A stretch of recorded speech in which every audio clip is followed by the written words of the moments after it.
L'Europe protège-t-elle vraiment les consommateurs?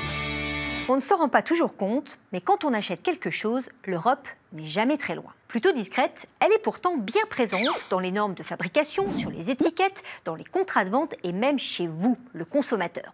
Bon, prenons par exemple ce petit nounours. Il est trop mignon. Pour que ce mignon petit jouet ne se transforme pas en criminel pour enfants, l'Europe a imposé aux fabricants d'analyser tous les dangers potentiels et de les éviter. Et c'est comme ça pour la plupart des produits qui entrent ou qui circulent dans les 28 États membres. En principe, on ne peut pas importer n'importe quoi dans l'Union européenne. Enfin ça, ce n'est pas l'Europe qui contrôle, ce sont les autorités compétentes de chaque pays. Chez nous, c'est la DGCCRF, la Direction Générale de la Concurrence, de la Consommation et de la Répression des Fraudes.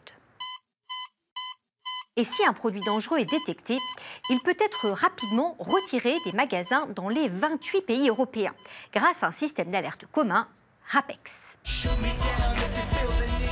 Eh, remballe ta cam, bro, c'est trop dangereux.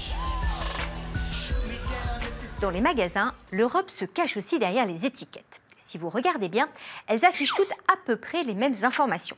Consommation d'eau, consommation d'énergie ou encore le prix, des informations imposées par l'Europe pour permettre aux consommateurs de comparer, mais aussi de mettre les marques en concurrence pour faire baisser les prix. L'Europe protège donc le consommateur avant, pendant, mais aussi après son acte d'achat. Par exemple, si on vous livre un produit qui ne correspond pas à ce qu'on vous a promis lors de la vente, eh bien, le vendeur est obligé par une loi européenne de le réparer, de le remplacer ou voire même de vous rembourser. Et pour ça, vous avez 2 ans. Ça s'appelle la garantie légale de conformité. Et ça n'a rien à voir avec la garantie commerciale du vendeur. Renseignez-vous bien. Madame, monsieur, nous vous informons que notre avion aura un retard d'environ 1 heure.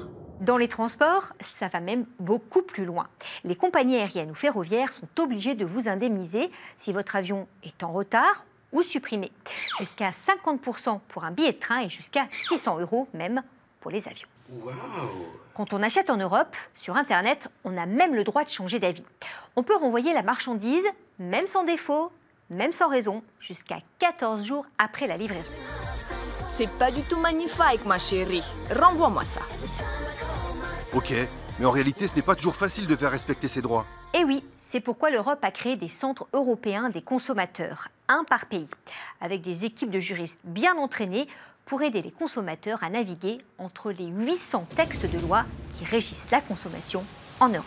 Au secours! Au secours! À l'aide! À l'aide! À l'aide! Help!